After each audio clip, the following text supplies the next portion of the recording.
한번 인사하도록 합시다. 전신 갑주를 입읍시다.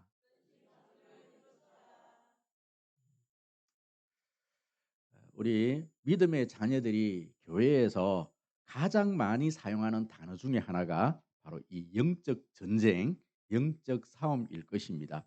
뿐만 아니라 비기독교인들이 가장 이해하기 어렵고 또 불쾌한 단어 중에 하나가 또한 이 영적인 싸움, 영적인 전쟁 이런 단어일 것입니다.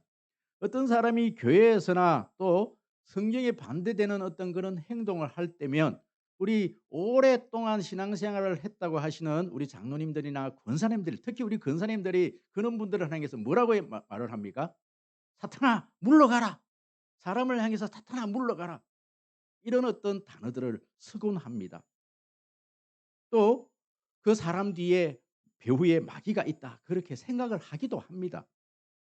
자기 의지대로 한 말에 대해서 사탄 운운할 때 듣는 사람은 매우 기분이 나쁠 것이죠. 나쁜 것이 사실입니다. 우리가 즐겨 사용하는 영적 싸움이란 단어, 바로 이 단어의 근원이 되는 말씀이 오늘 이 본문의 말씀입니다. 12절에 보시면 우리의 실험은 혈과 육이 육에 대한 것이 아니요 정사와 권세와 이 어둠의 세상 주관자들과 하늘에 있는 악한 영들에 대함이라. 혈과 육이란 것은 바로 사람을 두고 하는 말씀이죠. 바로 나를 힘들게 하는 것이 사람이고 또 나를 괴롭게 하는 것도 사람이고 또 나에게 고난을 주는 것도 사람입니다. 또 우리를 타락하게 하는 것도 사람입니다. 그렇기 때문에 우리는 사람이 자칫 잘못하면 그 사람이 바로 마귀다. 이렇게 이야기할 수가 있다라는 거예요. 여러분 영적 싸움에서 정말 조심해야 될 부분입니다. 그러면 결코 사람이 마귀가 아닙니다. 할렐루야. 사람은 결코 마귀가 될 수가 없는 거예요. 여러분 그렇습니다. 악한 정책은 악한 사람이 만드는 것입니다. 정치 지도자나 정치 지도자나 어떤 집단이 자신의 정권을 유지하기 위해서 또 자기 욕심 때문에 그런 행위를 하는 경우가 종종 있습니다. 초대교회에 보시면 바로 황제 숭배를 굉장히 강요를 했습니다. 또 일제시대 때는 바로 식민지 나라에서 신사를 만들어 놓고 천황을 향해서 그렇게 절을 하도록 만들었습니다. 지금 우리나라는 이렇게 남북이 대치되어 있습니다. 이 북한에는 김일성으로부터 김정일, 김정은까지 대대로 지금 그 독재자를 신격화하고 있습니다. 왜 그들은 이 통치자들을 신격화하고 있을까요? 물론 본인이 어떤 자기 영광을 위해서 자기가 영광받기 위해서 그렇게 하기도 하지만 사실은 그것보다도 나라가 그 사람을 나라의 안정을 위해서 그렇게 그 왕들을 신으로 만드는 것이지요. 여러분 이 민주주의 참 우리가 민주주의에 살고 있지만 참 이 민주주의가 좋기도 하지만요. 우리 민주주의 이 미국이나 우리 대한민국에 보면요. 이 데모가 끊일 날이 없습니다. 지금 이 서울에 가면 이 용산에 가면요. 지금도 피켓 들고 구미시청 앞에만 가 보십시오. 또 1인 시위 이렇게 막 피켓을 들고 시위들을 하죠. 나라가 잠잠할 날이 없습니다.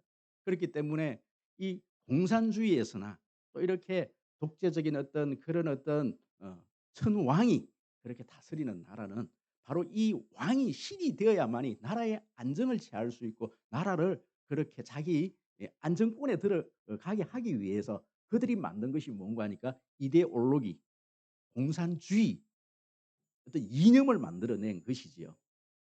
그렇습니다. 그들은 바로 이 이념이라는 것은 이 이데올로기라는 것은 바로 이 그들이 사용하는 수단입니다. 마귀들이 사용하는 수단이지 이 왕들이 실질적으로 마귀는 아닌 것이지요. 왕들의 사용되어지는 도구에 지나지 않습니다. 12절에 보시면 혈과 육이 아니라 보이지 않는 영적 세계가 있고 영적인 싸움이 있는데 영적인 주체가 있다. 성경은 분명히 그렇게 이야기를 하고 있습니다.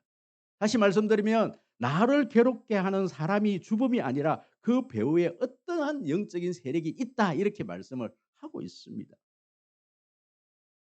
12절에서는 그것이 바로 마귀다. 11절에서는 그것이 마귀다. 그렇게 말씀을 하고 12절에서는 정사, 권세, 어둠의 세상 주관자, 하늘에 있는 악의 영들이다. 이렇게 이야기를 하고 있습니다. 고대 사회에서는 보이지 않는 초월적인 세력들이 보이는 세계를 다스리고 있다고 생각했기 때문에 그 보이지 않는 세계를 정사나 권세나 어둠의 세상 주관자들이나 또 하늘에 있는 악의 영들이다. 이렇게 얘기하지만요. 이 에베소서에서는 우리가 이제 딱 정리가 되어져야 될 것이 뭐냐면 그 악한 영들의 정체는 바로 사탄이다.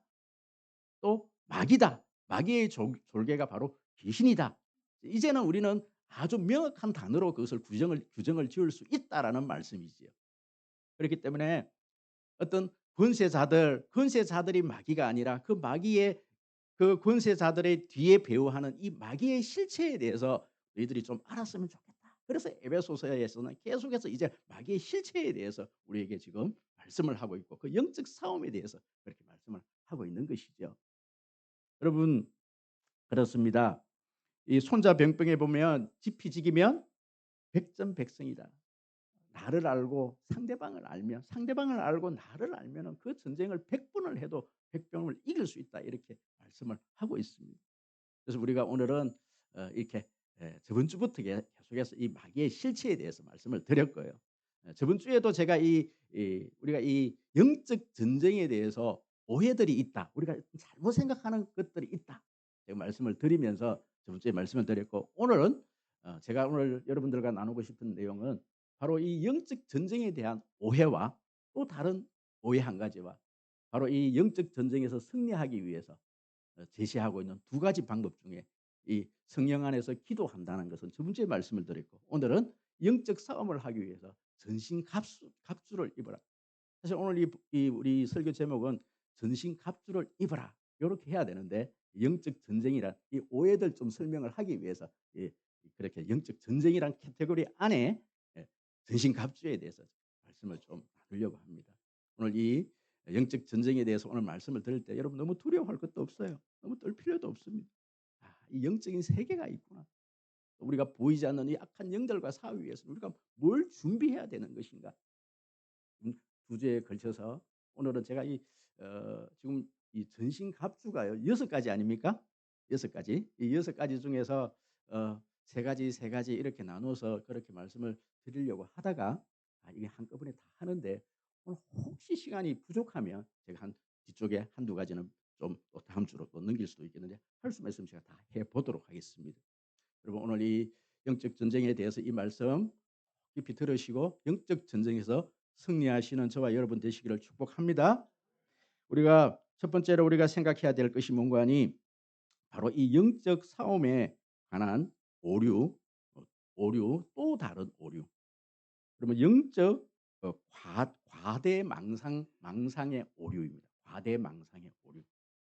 우리 첫 번째 오류는 뭐냐면 우리가 너무 이 악한 사탄 마귀의 영적 실체가 없다. 이렇게 생각하는 것도 잘못된 오류라는 거예요. 분명히 이 영적인 세계가 있고 마귀가 있고 귀신이 있습니다.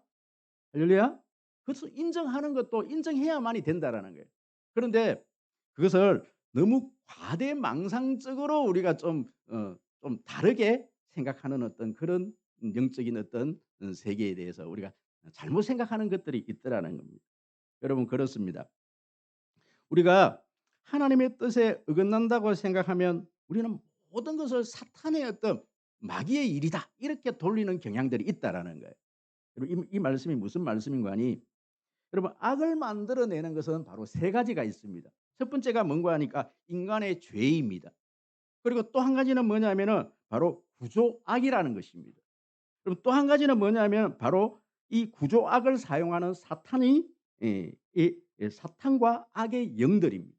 다시 한 번 더 말씀드리면 바로 이 악을 만들어내는 세 가지 요소가 있는데 그것이 뭐냐면은 죄라는 것이죠.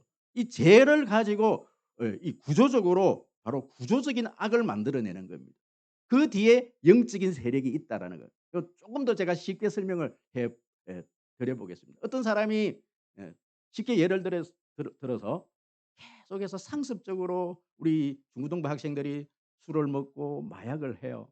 혼자서 집에서 홀짝홀짝 술을 먹기도 하고 또 담배를 피워 보기도 하고. 여러분 그런데요. 그것이 여러분 죄입니다. 우리 중고등부 학생들 이렇게 자꾸 혼자서 홀짝홀짝 이 술 마시는 거 죄입니다. 혼자서 이 골방에서 담배 혼자서 혼자서 이렇게 막 피워 보는 거. 그런데 호기심으로 그렇게 시작을 했다가 그 죄는 결코 혼자 하는 게 아니에요. 반드시 자기의 뭘 만들어냅니까? 공범자를 만들어내는 거예요. 죄는요 반드시 혼자 하지 않습니다. 반드시 자기가 죄를 지으면 공범자를 만들어내요. 친구들의 공범자를 만들어내고 이 카르텔을 가지도록 이것을 만들어내는 겁니다. 그리고 그것을 만들고 내오고 난 다음에 그들은요 하나의 어떤 집단을 형성하고 그것을 바로 이데올로기화 정치적인 어떤 자기의 정당성을 만들기 위해서 그것을 어떤 정치적으로 자기들이 죄가 아니라는 것을 입증하기 위해서 뭔가를 만들어내는 거예요. 여러분 그게 뭐냐면 공산주의 이념 구조적인 악을 만들어내는 겁니다. 그럼 그 구조적인 악을 만들어내게끔 하는 배후가 누구라는 거예요? 사탄, 마귀, 영적인 존재라는 거예요. 항상 이 악이라는 것은 이 세 가지 어떤 요소에 의해서 만들어지는 것입니다. 여러분 그렇습니다. 그런데 우리는요 모든 것을 사탄의 탓으로 돌리면 우리는 실제 악을 행하고 있는 인간의 악에 대해서 간과해 버릴 수가 있다는 겁니다. 이 말씀도 무슨 뜻이냐면 예를 들어서 이렇게 되는 겁니다. 잘못을 범하는 인간은 그 잘못을 교정하면 됩니다. 그 죄를 회개하고 자신의 행동을 바꾸면 되는데 사실 자기 어떤 행동은 바꾸지 않고 그것을 누구의 탓으로 돌려버려요? 사탄이 했다 이렇게 얘기하는 거예요. 자신은 아무 상관이 없는 그건 뒤에서 나를 조종하는 내가 한 게 아니라고 이렇게 치부해 버리는 거예요. 이 영적인 전쟁에서 이 오류를 우리가요 범해 버리면요 나의 어떤 행동의 변화에 대해서는 개선의 여지가 없는 겁니다. 예를 들어 볼까요? 노예 제도로 말미암아 악이 범해진다면 그 노예 제도를 어떻게 하면 돼요? 폐지를 해야 되죠. 제도가 악을 만들어낸다면 그 제도를 어떻게 해야 됩니까? 폐지를 하는 게 맞습니다. 폐지를 해보면 더 이상 악의 영들에 의해서 그 제도가 잘못 사용되어지지 않습니다. 기도가 필요하다면 노예 제도를 없애달라고 기도를 해야 되고 그런 정치인들이 나왔고 그 노예 제도를 없애야 되는 것이죠. 또 한 가지 예를 들어 볼까요? 여러분 정신병 중에서 정신병원에도요 가보면 많은 종류의 정신병이 있습니다. 우울증이 있고 조울증이 있고 과대망상증이 있고 정신분열증이 있고 그 외에도 많은 정신적인 어떤 문제들이 있습니다. 그런데 모든 사람들이 예전에 우리 목사님들이 어떤 정신적인 어떤 그런 문제가 나타나면 다 뭐라고 얘기했습니까? 귀신 들렸다 그러고 사탄이 역사한다고 다 이렇게 얘기를 한 거예요. 그리고 어떤 목사님들, 어떤 권사님들, 우리 장로님들 그 어떤 정신적인 어떤 문제가 있는 사람들을 데리고 오면 어떻게 해요? 안차를 해야 된다 그러고 처음에는 손등으로 때려더니 나중에는 어떻게 해요? 몽둥이 때려고 그 사람을 죽여버리기까지 하잖아요. 그럼 이것이 대표적인 우리가 이 영적 전쟁을 잘못 보고 있는 이유입니다. 여러분 제가 어느 정신과 의사 선생님을 정말 기독교적인 가치관을 가지고 있는 정신병원에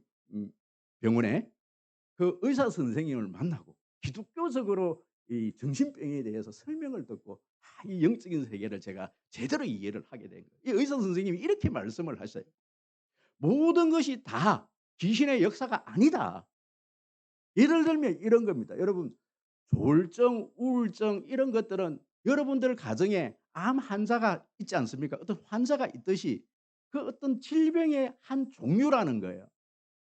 우울증이라는 것은 우리 머릿속에서 우울하게 우리가 사람을 기분을 좋게 만드는 그런 호르몬이 정상적으로 나와야 되는데 그 어떤 호르몬이 정상적으로 나오지 않고 안 나오는 경우가 있고 과다하게 분비되는 경우가 있다라는 거예요.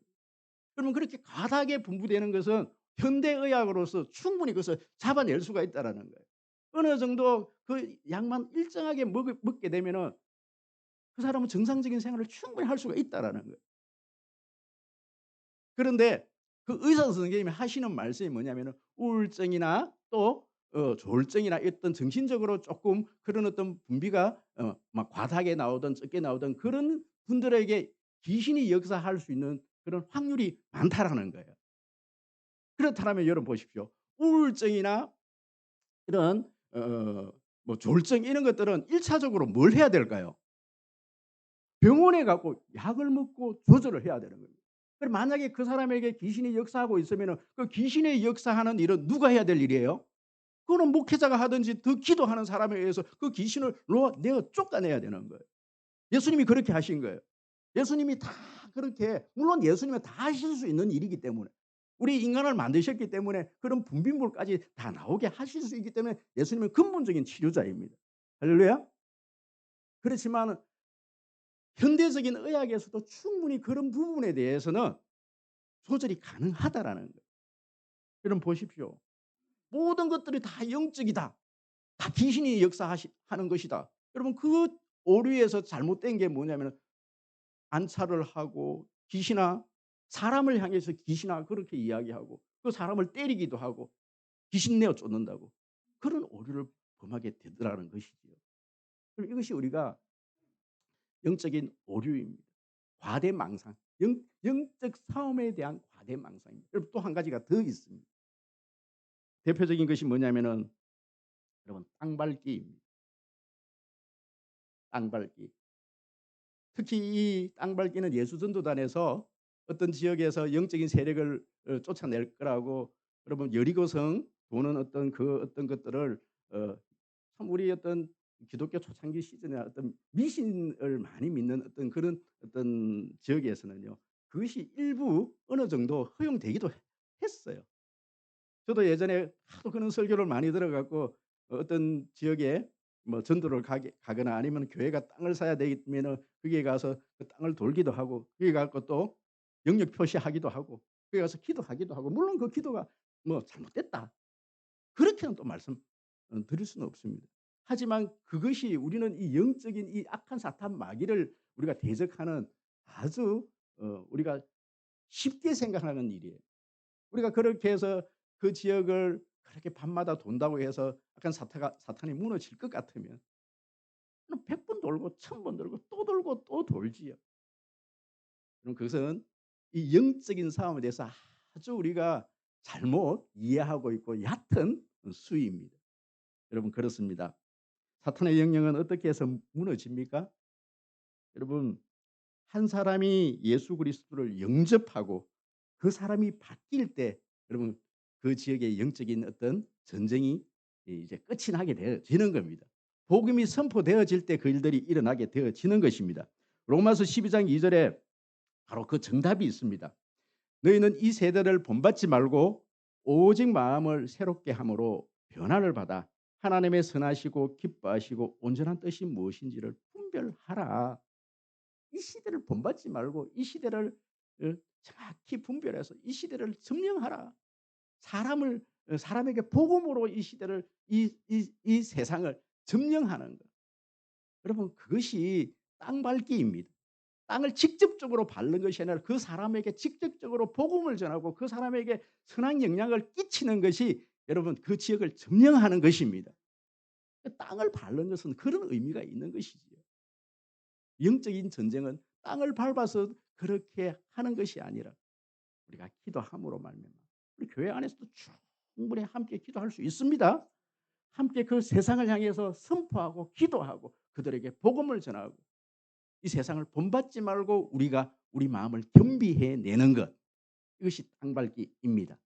우리가 어떤 이런 영적인 오류들을 이제 조금 우리가 이제 기억을 좀 하고 난 다음에 그렇다면 이 세상에 우리가 눈에 보이지 않는 이 어떤 사탄마귀 이 영들과 어떻게 싸워서 우리가 승리할 것인가.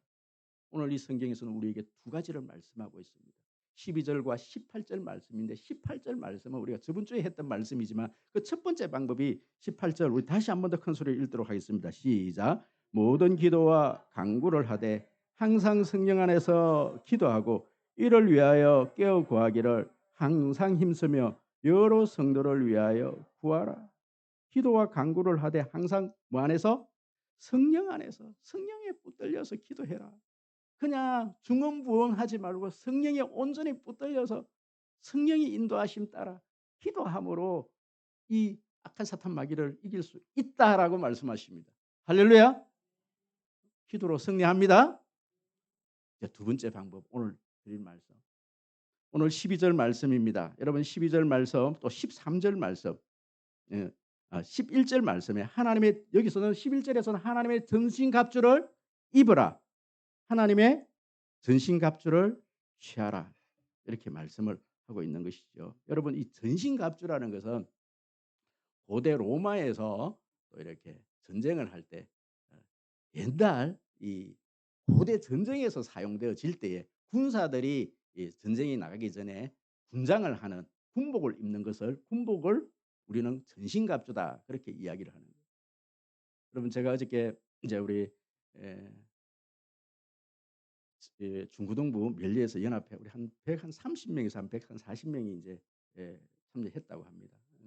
정말 제가 나중에 조금 시간이 나면 말씀을 좀 드리겠지만요.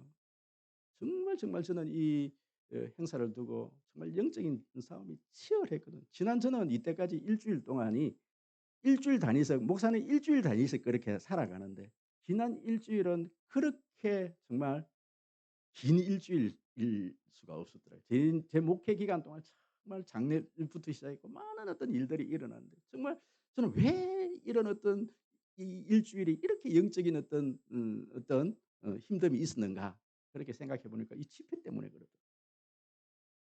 어제 와 보신 분들은 알겠지만요. 지금 우리 구미 안에 우리 중고등부 학생들이 심각합니다. 영적인 상태가 심각합니다. 이런 아이들을 깨우려고 그런 집회를 계획을 해 놓았으니까 여러분 이 마귀가 가만히 있을 리가 있겠습니까? 그래서 그 어떤 영적 전쟁을 다 치르고 나니까요. 어제 이제 집에 들어오니까요. 이제 그냥 이렇게 배가 고파서 뭐 이렇게 좀 또 고구마 3개를 구워서 한 개밖에 못 먹었어요. 제 아내가 도저히 못 먹게 해서 한 개 먹고 딱 TV를 켰는데 이 크리에이터 크리에이터 예전에 그 영화를 제가 봤거든요. 제가 그 영화를 봤습니다. 그런데 그 뒷부분 결말이 어떻게 끝이 나는지를 도저히 모르겠는 거예요. 그래서 그걸 보다 보니까 1시 반까지 거의 뭐 1시 넘겨서까지 그 영화를 다 봐버렸어요. 정말 여러분 언제 꼭 그 영화를 한번 보시고 오늘 제가 그 영화 설명할 시간은 없습니다. 너무나 지금 이 본문하고 말씀하고 맞는 그 어떤 영적인 전쟁 이 로마와의 로마와 이 전쟁이었는데 결국은 이 장군이 다른 어떤 외적은 다 물리쳤는데요. 그 어떤 시즈라는 이 왕이 아버지 왕이 이 자기 아들에게 왕권을 물려주려고 하지 않고 지금 이 전쟁에서 승리한 이 장군에게 이 왕위를 물려주고 로마를 맡기려고 하니까 이 아들이 아버지를 죽이고 이 장군을 죽이려고 합니다. 죽이려고 하는데 죽지는 않아요. 결국은 그 가족을 불로 태워서 십자가에 못 박아 다 죽여버리는 거예요. 그 가족을 그 장군의 가족과 아이를 다 죽여버리고 그 마을을 쑥대밭처럼 만들어버려요. 그런데 이 장군은요 이제는 더 이상 갈 곳이 없는 거예요. 그래 다시 노예로 팔려갖고 검투사가 되어갖고 로마에 다시 들어가고 그 왕을 이제 죽이는 그런 역사적으로 실질적으로 있었던 사건인 것 같아요.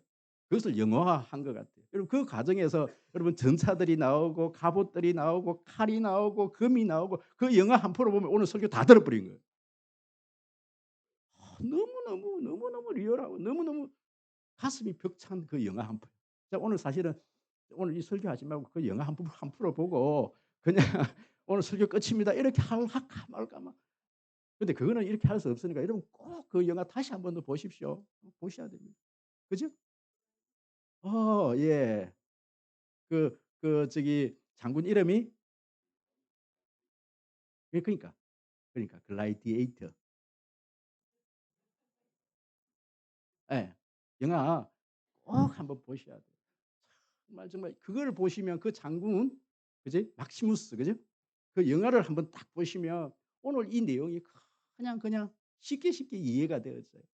자 인제 그 장군이 입었던 갑옷 얘기 전신갑주 그 이야기를 오늘 제가 이제 좀 해 드리려고 해요. 여러분 그런데 현대적으로 예전에는 칼로 싸우고 창으로 싸우니까 지금 그 이야기가 지금 딱 적용이 되어지지만 여러분 현대적으로는 그렇지 않아요. 여러분 여기서 현대적으로는 예를 들어서 이런 겁니다. 성령의 검을 가지라. 오늘은 오늘날로 그것을 해석하자면 뭘 가지라? M16 소총을 가져라. 뭐 이렇게 해석이 되어지지 않겠습니까? 전쟁이 다른 전쟁인데. 전쟁이 다른 전쟁인데. 그러니까 여러분 보십시오. 오늘 이 전신갑주에 대해서 6가지 전신갑주를 이야기를 하고 있습니다. 진리의 허리띠, 의의 호심경, 평안의 복음의 신, 믿음의 방패, 구원의 투구, 성령의 검. 여러분 이런데 여러분 많은 분들이 우리는요 이걸 대부분의 허리띠, 호신경, 신, 방패, 투구, 그죠? 또 검. 이거는 중요하지가 않아요. 왜냐하면 검이라는 것은 오늘날로 말하면 뭐라는 거예요? 총으로 바뀐다라는 거예요. 그것은 예를 들은 겁니다. 이 전신갑주라는 것은 어떤 전쟁을 치르기 위해서 고대 전쟁에서 군인들이 입는 장군들이 입는 그런 어떤 군복에 해당되어지는데 군상에 해당되어지는데 이것을 현대적인 군인으로 바꾸면 완전히 그 뒤에 게 다 바뀌어져요. 머리에는 투구가 아니고 뭐 철모. 허허. 여러분 안에 의의 흉배를 붙이라 입으라 그러는데 오늘로 말하면 뭐 방탄조끼. 여러분 복음의 신발 오늘로 말하면 뭐 군화. 다 바뀌어요. 다 바뀝니다. 여러분 여기서 방점은 뒤에 있는 이 내용이 아니고 앞에 있는 소유격에 있는 것입니다. 소유격이 뭡니까? 진리의, 의의, 평안의, 믿음의, 구원의, 성령의. 여기에 방점이 있는 거예요. 그렇지 않습니까? 그래서 우리가 여기서 봐야 될 게 뭐냐면 여기서 봐야 될 게 허리띠가 중요한 게 허리띠가 뭐 얼마짜리를 메었니? 이게 중요한 게 아니에요. 이게 중요한 게 아니에요. 진리가 뭐냐? 진리의 허리띠라 그러는데 진리의 허리띠가 뭐냐? 시간을 걸려서 다 설명을 해야 되겠지요. 너무 중요하니까 하는 데까지 해보십시다. 하는 데까지. 여러분 진리의 허리띠. 여러분 이 진리의 허리띠는요. 바로 너는 내 아들이다, 내 딸이다. 여러분 이 진리입니다. 할렐루야. 성경에서 하나님께서 우리들을 향해서 선포하시는 모든 말씀은 진리입니다. 진리인데 여러분 그런데 여러분 이 마귀라는 놈은요. 이 진리로 이야기하고 있지 않습니다. 우리가 조금만 어떤 죄를 짓고 나면 마귀는 우리에게 뭐라고 그럽니까? 네가 무슨 하나님의 자녀냐? 비진리입니다. 할렐루야. 왜 우리가 진리의 허리띠가 중요하냐면 진리 대신 이 예수께서 진리를 알지니 진리가 너희를 자유케 하리라. 여러분 그렇습니다. 진리가 죄로부터 우리를 자유케 하는 능력이 있는 거예요. 하나님의 말씀이 우리를 자유케 하는 능력이 있는 것입니다. 진리가 없으면 진리가 왜 중간에 여러분 이 허리띠가 잡아주는 역할이 뭐냐면 꼭 여러분 이 군인이 만약에 허리띠가 없고 바지가 줄줄 내려가면 전쟁을 할 수 있을까요? 그런데 이 허리띠가 하는 역할이 꼭 바지춤만 이렇게 내려가지 않게 하는 역할도 하지만 이 진리가 하는 이 허리띠가 하는 역할이 뭐냐면 우리의 어떤 이 중심을 잡아주는 역할을 하는 딱 중간에서 우리의 중심을 잡아주는 흔들리지 않도록 여러분 우리 요추 허리 이 어떤 이런 모든 부분을 흔들리지 않도록 그렇게 잡아주는 역할을 하고 있다는 거예요. 진리가 흔들려 버리면 다 흔들려 버리는 거예요. 여러분 진리 위에 여러분 우리의 믿음 생활이 서 있기를 소원합니다. 여러분 오늘 좀 빨리 넘어가십시다. 두 번째 의의 흉배로 바로 여러분 흉배 좀 전도 말씀드렸다시피 이 흉배라는 것은 이 가슴 이 심장을 보호하는 것이죠. 우리 머리가 우리 전쟁에 있어서 사람의 어떤 목숨에 있어서 제일 중요한 것은 머리고 그 다음에 중요한 것이 뭡니까? 이 가슴 심장입니다. 사람이 죽을 때 팔이 이렇게 좀 손상이 입었다고 해서 죽지를 않아요. 굉장히 머리가 조심되어져야 되고 이 심장을 보호해야 되는데 이 고대 전쟁에서 이 의의 흉배는 여러분 클리디에이터 모르겠습니다. 왜 그게 잘 기억이 안 나는지 모르겠어요. 그 영화에서 그 장군이 갑옷을 입는데 고대 이 갑옷 중에 안에 이렇게 이 의의 흉배를 보니까요. 이 링 있지 않습니까? 링. 링으로 이 안에 흉배를 만들어요. 그래서 입게 되어 있습니다. 이건 앞만 보호하는 것이 아니라 뒤까지 다 이렇게 입도록 되어 있습니다. 왜 그 흉배를 링으로 만드느냐 하면은 칼로 사오게 되면 이 칼은 쇠를 뜰지를 못하는 거예요. 그렇기 때문에 가벼운 어떤 그런 재질로 만든 이런 어떤 링으로 만든 그런 어떤 조끼를 만들어 갖고 이 가슴을 보호하도록 안에 안 뒤로 해서 입는 것이 바로 의의 흉배입니다. 가슴을 보호하기 위한 것이죠. 그런데 여러분 조금 전에도 말씀드렸다시피 이번 어떤 현대적인 군의로 이렇게 바꾸어 설명하자면 이것이 뭐라는 거예요? 방탄조끼. 여러분 방탄조끼를 입어야 총알 안 들어갑니다. 방탄조끼. 총알이 안 들어갑니다. 그런데 흉배 그게 중요한 것이 아니라 무슨 흉배? 의. 그러면 의라는 게 뭐라는 거예요? 의. 흉배가 의가 바로 그 어떤 방탄조끼에 해당되는 하는 것인데 의가 왜 흉배가 되어지는 거냐는 거예요. 그럼 의가 뭡니까? 의로운 것. 공의할 때 하나님께서 우리 인간을 창조하실 때 지정의로 만드셨습니다. 그때도 의입니다. 공의. 그럼 의가 무엇입니까? 의. 제가 한마디로 한 단어로 한번 설명을 드릴게요. 올바름, 올곧음. 올바름, 올곧음. 여러분 왜 의의 흉배가 필요하냐? 마귀는 참소자이기 때문에 그렇습니다. 의롭게 산다는 것, 우리가 거짓이 없이 산다는 것은 똑바로 산다는 것은 여러분들이 죄를 조그만 죄를 지었다 그래서 우리가 그것이 구원이 떨어지고 없어지고 그거 아닙니다. 회개하면 우리가 다시금 하나님 용서해 주십니다. 그런데 우리가 죄를 짓고 나면은 마귀가 그것을 보고 참소를 하는 거예요. 참소.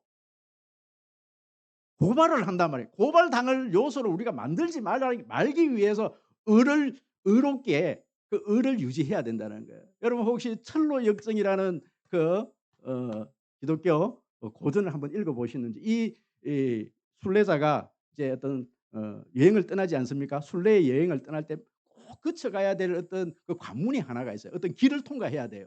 그럼 그 길을 통과해야 되는데 어제도 무슨 영화? 저거요. 글라디에이터 거기도 원형 경기장에 두 금투사를 넣어 놓고요. 양가에다가 사자들을 호랑이들을 사자들을 다 이렇게 묶어 갖고 근데 참 거기는 비겁한 거예요. 똑같은 조건이 아니고 이 주인공을 죽이기 위해서 주인공이 뒷걸음을 치면은 이 사자들의 줄을 확 풀어 버리고요. 자신의 어떤 죽이려고 하는 그 금투사가 이렇게 죽으려고 그러면은 이 사자의 줄을 당겨 갖고 살려주는 거예요. 그럼 그것은 정당한 어떤 그런 경기가 아닙니다. 그런데 이 철로 역정에서 이 순례자가 가는 그 길은요. 양사방에 사자들이 다 쇠사슬로 묶여야 됩니다. 그 중간 한 사람만 걸어갈 수 있는 그 길에 양사방에 사자들이 어른대는 거예요. 줄에 묶여 있습니다. 근데 이 사람이 그 길을 통과해야 돼요. 그 길을 통과해야 되는데 이 사람이 조금만 옆으로 치우치면 어떻게 돼요? 사자에 묶여요. 여러분 올곧음이라는 게 뭐냐면은 조금만 한 발을 잃어버리면 사자의 먹이가 되는 상태. 그 길을 그냥 예수 그리스도만 바라보고 주만 바라보고 한치 좌로 우로나 치우침 없이 그분만 바라보고 가는 것이 여러분 의입니다. 이해되십니까? 의. 우리가 한순간 치우쳐 버리면 세상을 치우치거나 아니면 내가 어떤 무슨 잘못에 의해서 한쪽으로 치우쳐 버리면 잃어버리는 나의 어떤 판단력을 잃어버리는 의로움을 잃어버리는 그래서 의의 흉배를 가지라. 네가 다른 사람한테 마귀들에게 참소당하지 않을 그 의로움을 네가 가져라. 그런 이야기를 하는 것이지. 할렐루야. 세 번째 여러분 여기 보십시오. 평안의 복음의 신발이다. 한마디로 말씀드리면 군화를 신으라. 그런데 그 군화는 편안해야 된다. 여러분 군대를 제대하시는 우리 장님 다 아시죠, 그죠? 그, 어, 이렇게 행군을 하려면 첫 군안을 받으면 다 까지지 않습니까? 그 군화가 내 발에 있기까지 얼마나 많은 시간이 걸리고 또 내 발이 얼마나 많은 그런 아픔이 있어야 됩니까, 그죠? 제가 또 이래 얘기하니까 별로 은혜를 못 받으시는 건데 군대도 안 갔다 온 게 뭐 한다고 군화 얘기를 하느냐 또 이렇게 얘기를 하실지를 모르겠는데 여러분 이것은 군인만 그런 것이 아니에요. 여러분 모든 운동선수들이요 중요하게 생각해야 될 것이 바로 신발입니다. 그럼 테니스를 치는 분들은 꼭 테니스화를 신어야 돼요. 그럼 축구를 하는데 풋살화가 따로 있어요. 축구화가 따로 있어요. 족구화가 따로 있어요. 여러분 제가 풋살을 하는데 축구화를 제가 부임해서 1년쯤 됐던 때인가요? 풋살을 하는데 축구화를 신고 차는데 그 축구화 뒷부분에 뽕이 4개가 있는데요. 그죠? 그 중에 하나 제일 뒤에 있는 뽕 하나가 부셔져 버렸어요. 근데 이 부셔진 하나가 탁 부셔졌는데 그것을 신고 축구를 하다가 넘어졌는데 이 다리 왼쪽 다리가 이렇게 확 돌아가 버렸는데 뼈가 2개가 부러져 버려요. 지금도 아직 힘이 있어요. 지금도. 그러면 신발, 편안한 신발. 그 편안한 신발이 뭐라는 겁니까? 복음이다, 복음이다, 복음이다. 네가 복음을 아느냐? 목사님 복음이 뭡니까? 그건 또 다음 시간에 기회가 되면 지금 설명할 수 없으니까. 그러면 그래서 어쨌든 네가 자유롭게 갈 수 있도록 어디든지 갈 수 있도록 네 몸이 어디든지 갈 수 있도록 정말 복음의 신발이 필요해. 그 복음의 확실함이 있으면 네가 어느 곳에 가든지 네가 실족하지 않는다. 어디든지 갈 수 있다. 어디든지 갈 수 있다. 복음의 확실한 어떤 증가할 수 있는 능력만 있으면 네가 어느 곳에 가 있어도 너는 상관이 없다. 악골 골짜기에 가도 상관없고 그 미신이 있는 그런 어떤 지역에 네가 가도 너는 살아남는다. 요즘 선교 사람들이 가장 가지고 가는 것이 뭡니까? 복음 가지고 가잖아요. 그래 어디든지 가죠. 복음이 확실한 그게 있기 때문에 선교사님은 터키도 가고 중국도 가고 인도네시아도 가고 온갖 곳으로 다 가고 싶은 데로 다 갈 수 있는 거예요. 우리는 거기로 갈 수 없는 이유가 뭐냐면 내가 가고 싶은 대로 지금 갈 수가 없는 것은 내가 복음에 대한 확신이 없는 거예요. 복음을 전할 수 있는 능력이 없는 거예요. 그러니까 다른 사람 집에 복음 전하러 갈 수가 없는 겁니다. 복음의 자유함이 있어야 되는 거예요. 할렐루야. 다 할 수 있을 것 같습니다. 네 번째는요. 믿음의 방패입니다. 여러분 이것은 제가 간증으로 이제 조금 말씀을 드릴게요. 제가 어저께 우리가 우리 중고등부 면려부 여러분 130명을 이렇게 140명 가까이 우리 어른들도 많아요. 3분의 1이 어른들이었습니다. 그런데 교사들 우리 각 교회에 우리 집사님 권사님들도 참여해서 한 130명 40명. 여러분 이것을 준비하기 위해서 우리 협동 목사님과 제가 2달간을 준비를 했습니다. 2달간 기도를 하면서 기획을 하고 전단지를 교회 우리 노예 90개 교회 또 타 교단 180개 교회 전단지를 다 돌렸습니다. 다 보내고 그런데요. 제가 이 면려에 이제 첫 해를 맡아서 이 중고등부 사역을 위해서 또 우리 다음 세대 사역을 위해서 한번 헌신해 보겠다. 이래서 백도 목사님하고 이것을 기획해 놓고 사실 이제 캠프를 하기 위해서 이걸 했는데 2달 동안 지내오는데 이런 행사는 한 번도 해본 적이 없잖아요. 저도 한 번도 해본 적이 없고 지난 10년 동안 우리 노예에서 이것을 해본 적이 없잖아요. 실체가 보이지 않으니까 중간중간에 낙심이 되기 시작하는데 몇 명이나 올까? 10명이나 올까? 안 오면 어떡하지? 왜 이 일을 내가 벌려놨지? 두려움이 찾아오기 시작하는 나는 두려운지 모르는 여러분 믿음은 바라는 것들이 실상이라 그러는데 나는 분명히 그 실상을 보고서 내 믿음을 행동을 했다고 생각을 했는데 막상 거기까지 가기까지는 믿음이 없는 거예요. 믿음이 없는 거예요. 내 믿음이 막 콩알 만큼 믿음이 작아지는 거예요. 그럼 무슨 일을 할 때 무슨 일을 한번 벌려놓고 한번 해 나가 보십시오. 근데 제가 어저께 느낀 게 뭐냐면요. 저는 이때까지 솔직히 다음 세대 해도 저는 우리 청년들을 다 이해한다고 생각했어요. 잘 소통이 된다고 생각했어요. 어저께 이제 비로소 제가 느낀 거예요. 아, 이 세대는 정말 선교 세대다. 미전도 종족이다. 저는 솔직히 우리 협동 목사님께서 선교하러 우리 교회 왔다 그랬을 때 조금은 이해는 안 됐어요. 그런데 어제 비로소 브라이언 김을 통해서 그분이 미국 텍사스에서 20년을 살다가 예수를 만나고 한국으로 선교사로 다시 들어온 겁니다. 그러면서 찬양 사역을 시작한 건데 왜 한국이 지금 선교지인가를 어저께 비로소 저는 깨달았습니다. 여러분 보십시오. 우리 구미도 심각하지만 지금 중고등부 다음 세대 아이들이 예수 믿는 프로테지가 2%가 안 됩니다. 우리가 선교지를 어떤 곳을 선교지라고 생각합니까? 저 아프리카나 저 인도네시아나 기독교 비율이 1%, 2%, 0. 몇 프로 이런 선교지를 우리는 선교지다. 그래서 선교사를 가지 않습니까?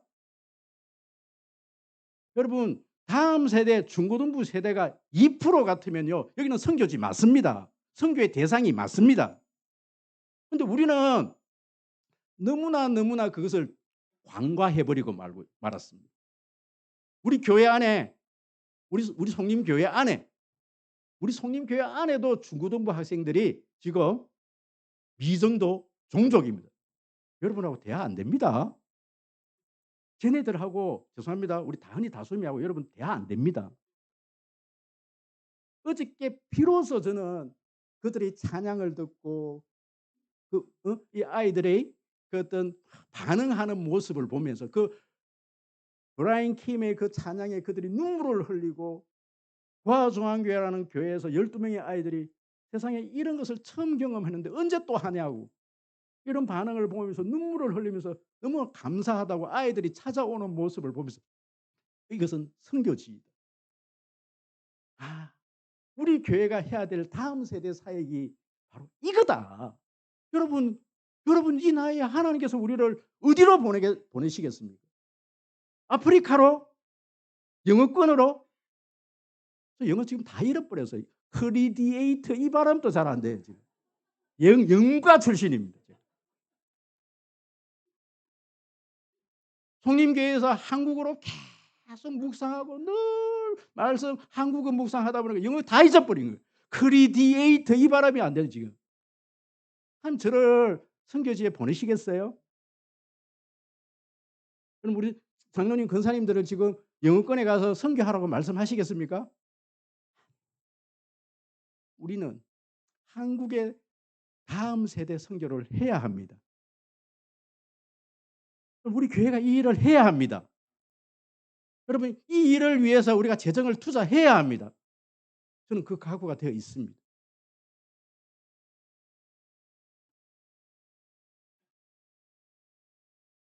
믿음은 바라는 것들의 실상입니다. 보이지 않는 것들의 증거입니다. 보이지 않는 것을 보고 꿈을 꾸고 그 일들을 위해서 준비하고 믿음을 가지는 것이지요. 여러분 이것은 지금 다음 세대뿐만 그런 것이 아닙니다. 여러분 삶도 마찬가지입니다. 여러분 지금 앞으로의 여러분들이 살아가야 될 그 길은요. 여러분들이 한 번도 살아보지 않는 길입니다. 보이지가 않아요. 믿음 없이는 갈 수가 없는 남은 세상입니다. 구원의 투구입니다. 제일 중요한 것이 바로 머리입니다. 여러분 참 우리가 믿음을 잃고 뿐만 아니라 여러 가지 어떤 내 의로움이 사라지고 여러 가지 지금 우리가 어떤 다른 어떤 부분에 대해서는 어느 정도 그렇게 살아가도 여러분 그냥 이렇게 지날 수 있어요. 그런데 가장 힘든 게 뭐냐면은 우리 이것은 끝에 대해서 내 근본적인 구원관이 흔들리는 거예요. 그럼 구원관이 흔들려 버리면 우리가 교회를 떠나게 돼요. 아니 교회를 떠나는 것이 아니라 예수를 버리게 되어져요. 그럼 우리 성림교회는 항상 새 가족이 오면 제일 먼저 하는 것이 뭐냐면 확신반을 해요. 그 확신반이라는 것은 구원에 대한 확신입니다. 우리 믿음의 생활을 할 때 이 네 가지 중요한 확신이 있는데 그것이 뭐냐면은 바로 기도 응답의 확신, 사죄의 확신, 승리의 확신, 구원의 확신. 왜냐하면 그중에서 가장 중요한 것이 바로 구원의 확신입니다. 다른 거는 흔들릴 수 있어요. 믿음도 흔들릴 수 있어요. 환경에 따라 믿음도 흔들릴 수 있어요. 내가 조그만 죄를 짓고 나면 이 의의 이 흉배가 좀 어그러질 수도 있어요. 부모의 신발이 떨어질 수도 있어요. 그렇지 않습니까? 여러분, 그런데요, 다른 것들은 다 흔들려도 절대로 여러분, 이 머리만은 다치지 않아야 되는데 그 머리가 뭐라는 겁니까? 머리가 뭐라는 겁니까? 구원에 대한 확신이라는 거예요. 이거는 흔들리면 안 되는 겁니다. 여러분, 시험 받을 일이 얼마나 많이 있습니까? 이 어떤 신앙생활을 하면서 우리가 낙심할 일이 얼마나 많이 있습니까? 하지만 내 구원 문제만큼은 절대로 흔들리지 말아야 돼요. 하나님께서 예수 그리스도로 말미암아 우리에게 새 생명 주셨습니다. 내가 믿음으로 말미암아 구원받습니다. 이 내용에 대해서는 확신만해서 우리 송림교회만큼 저는 이것이 제일 정말 정확하다고 생각했는데 이게 또 흔들리는 분들이 계시더라니까요. 다시 시작해야 됩니다. 여러분, 확신만 다시 해야 됩니다. 우리 백영민 우리 성도님께서 이제 한 분이지만 제가 저번 주에 만났고 다음 주부터 우리는 정상적으로 확신반이 또 시작이 됩니다. 여러분, 죄송하지만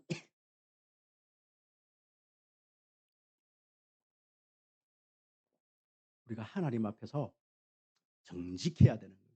내가 그 구원의 확신이 없다라면, 내가 장로일지라도, 내가 권사일지라도, 내가 어떤 직분을 가지고 있더라도 그 확신만에 다시 들어와야 합니다. 다시 들어야 합니다. 복음을 다시 들어야 합니다. 그래서 그 구원에 대해서는 흔들리지 말아야 되는 것이죠. 자, 이제 마지막으로 이것만 하고 말씀을 정리할게요. 말씀에 성령의 검입니다. 여러분, 성령의 검입니다. 여러분, 검이라는 것은 오늘날 군인으로 말하면 뭘 가져라? 총. 여러분, 이 무기가 중요한 게 아니에요. 여러분, 검이 뭐라는 거예요? 검. 칼. 죄송합니다. 이 발음이 잘 안 되니까 칼로 할게요. 칼에 해당되는 것이 뭐라는 거예요? 말씀이다.